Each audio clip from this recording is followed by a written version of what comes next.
بسم اللہ الرحمن الرحیم۔ السلام علیکم ورحمۃ اللہ وبرکاتہ۔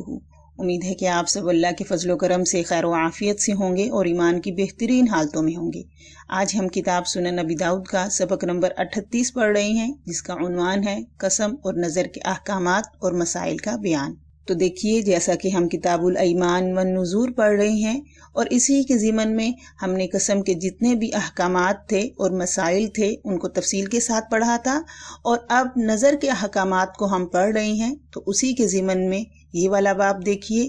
باب فی من نذر ان یتصدق بمالہ،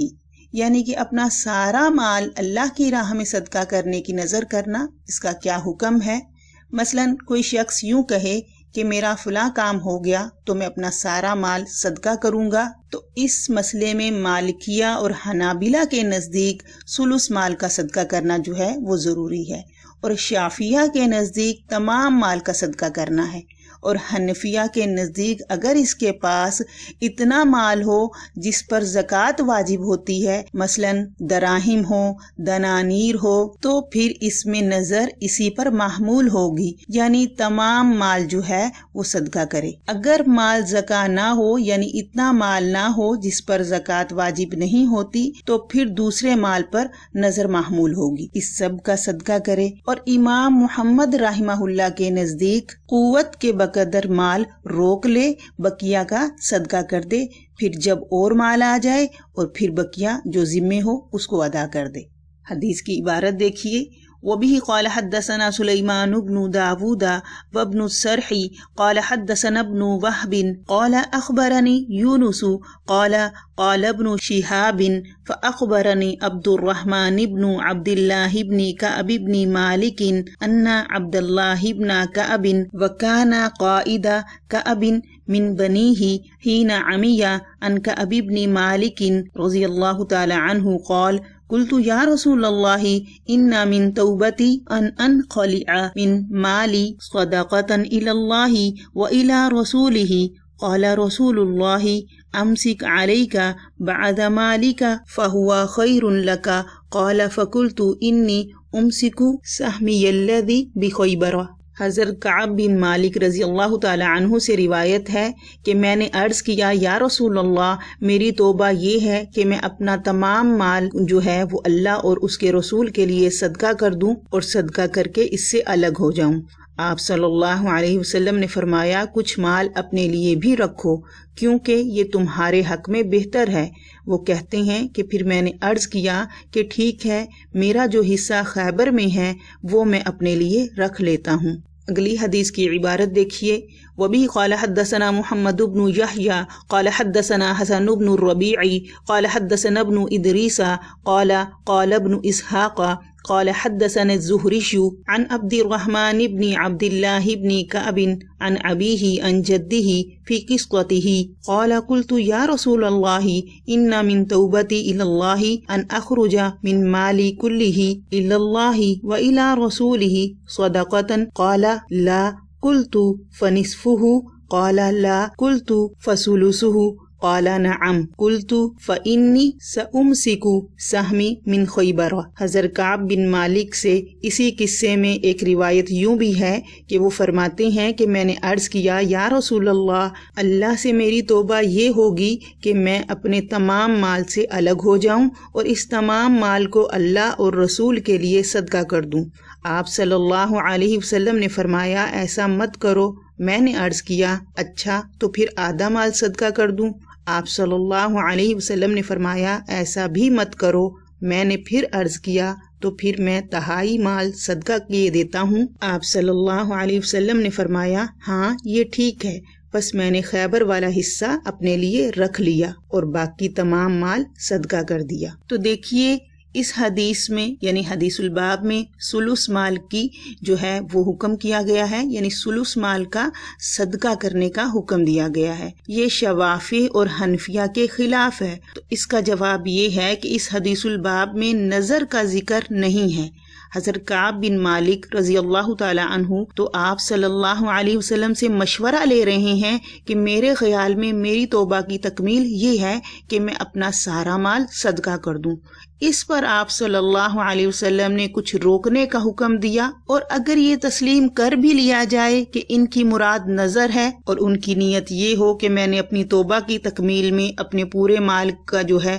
وہ صدقہ کرنے کی نظر مانی ہے، تو پھر یوں کہیں گے کہ آپ صلی اللہ علیہ وسلم کا ثلث کو صدقہ کرنے کا حکم ہے، وہ اس بنا پر ہے کہ ابھی ثلث کا صدقہ کرو تاکہ پریشانی نہ ہو، اور جب اور مال آ جائے پھر باقی کا صدقہ کر لینا۔ اسی طرح ایک حدیث مبارکہ میں آتا ہے کہ حضرت سعد بن ابی وقاص رضی اللہ تعالی عنہ فرماتے ہیں کہ میں حجۃ الوداع کے موقع پر یعنی اس سال بہت زیادہ بیمار ہو گیا تھا۔ جب نبی کریم صلی اللہ علیہ وسلم میری عیادت کے لیے تشریف لائے تو میں نے کہا میری بیماری زیادہ ہو گئی ہے اور میں مالدار آدمی ہوں اور میرا کوئی وارث نہیں ہے، صرف ایک بیٹی ہے، تو میں اپنا 2/3 مال صدقہ کر دوں؟ نبی کریم صلی اللہ علیہ وسلم نے فرمایا نہیں۔ میں نے کہا آدھا مال صدقہ کر دوں؟ نبی کریم صلی اللہ علیہ وسلم نے فرمایا نہیں۔ میں نے کہا 1/3 مال صدقہ کر دوں؟ آپ صلی اللہ علیہ وسلم نے فرمایا ہاں، تو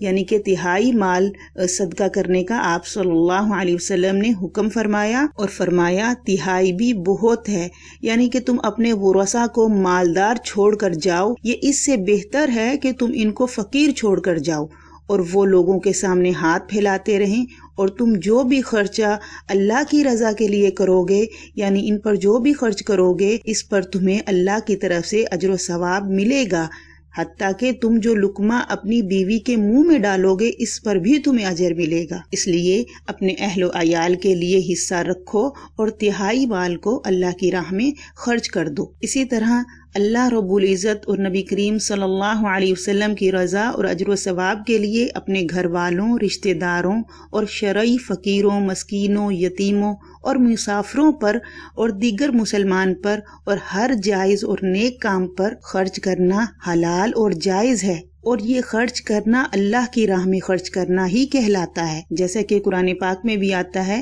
یا ایھا الذین آمنوا انفقوا مما رزقناکم، کہ اے ایمان والو اللہ کی راہ میں ہمارے دیے میں سے خرچ کرو۔ تو مطلب یہ ہوا کہ جو اللہ نے ذمے لگائے ہیں واجبات یعنی حقوق جو اللہ نے ذمے لگائے ہیں ان پر بھی خرچ کرنا ویسا ہی ثواب ہے جیسا اللہ کی راہ میں خرچ کرنا ہے۔ اگلا باب دیکھیے، باب من نظر فی الجاہلیت ثم ادرک الاسلام، یعنی کہ زمانہ جاہلیت کی مانی ہوئی منت اسلام لانے کے بعد بھی پوری کی جائے گی، اس کا کیا حکم ہے؟ تو پہلے حدیث کی عبارت دیکھیے۔ وبه قال حدثنا احمد بن حنبل قال حدثنا يحيى عن عبيد الله قال حدثني نافع عن ابن عمر عن عمر رضي الله تعالى عنه انه قال يا رسول الله اني نذرت في الجاهلية ان اعتكف في المسجد الحرام ليلة فقال له النبی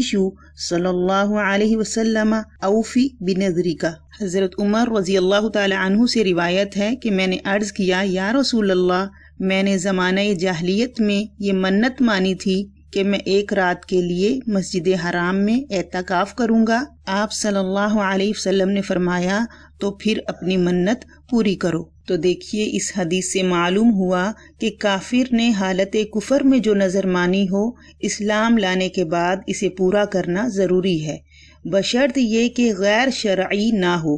امام بخاری اور امام ابن جریر رحمہم اللہ اور شوافع کی ایک جماعت کی رائے یہی ہے، مگر جمہور علماء کرام کے نزدیک کافر کی نظر منعقد ہی نہیں ہوتی، تو جب نظر منعقد ہی نہیں ہوگی تو پھر پوری کرنے کا سوال کیا؟ تو اس لیے انہوں نے اس حدیث کو مستحب یعنی استحباب پر محمول کیا ہے۔ بہرحال حدیث کے ظاہر سے یہی رائے درست ہے کہ اگر کسی نے زمانہ جاہلیت میں کوئی شرعی منت مانگ لی ہے اور اس میں کوئی غیر شرعی امور داخل نہیں ہے تو پھر اسلام لانے کے بعد اس کو پورا کرنا جائز ہے، جیسا کہ حضرت عمر رضی اللہ تعالی عنہ نے نظر مانی تھی اور پھر آپ صلی اللہ علیہ وسلم نے ان کو فرمایا کہ اپنی نظر پوری کیجئے، تو پھر انہوں نے ایک رات کا اعتکاف مسجد حرام میں کیا تھا۔ اگلا باب دیکھیے، باب من نظر نظرا لم یسمحی، یعنی کہ غیر معین نظر ماننے کا کیا حکم ہے۔ تو پہلے حدیث کی عبارت دیکھیے۔ وبه قال حدثنا هارون بن عباد الازدی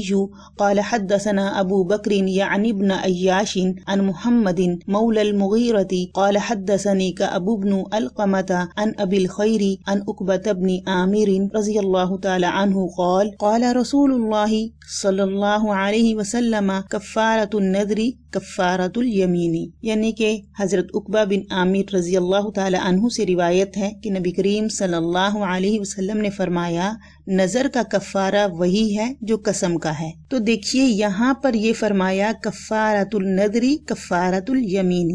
جبکہ ترمذی ہی ایک روایت ہے اس میں اس طرح ہے کفارۃ النذر اذا لم یسمحی کفارۃ الیمین، یعنی کہ ابو داؤد کی اس روایت میں اذا لم یسمحی اس کی زیادتی نہیں ہے، لیکن مصنف نے اس حدیث کو محمول اسی لیے کیا ہے، اسی پر کیا ہے جیسا کہ ترجمۃ الباب میں ہے۔ اس نظر کی صورت یہ ہے کہ کوئی شخص یوں کہے للہ علی نظر، کسی چیز کی نظر ہے، اس کی تعیین نہ کرے، اس نظر کو نظر مبہم کہتے ہیں۔ اب نظر مبہم میں جمہور کا مسلک یہ ہے کہ کفارتہ کفارۃ الیمین، اس لیے کہ پورا کرنے کی تو کوئی صورت ہے ہی نہیں غیر متعین ہونے کی بنا پر، اور امام شافعی رحمہ اللہ فرماتے ہیں کہ یہ نظر منعقد ہی نہیں ہوگی اور نہ اس میں کفارہ ہوگا۔ اگلی حدیث کی عبارت دیکھیے۔ وبه قال حدثنا محمد بن عوف ان سعید بن الحكم قال حدثهم اخبرنا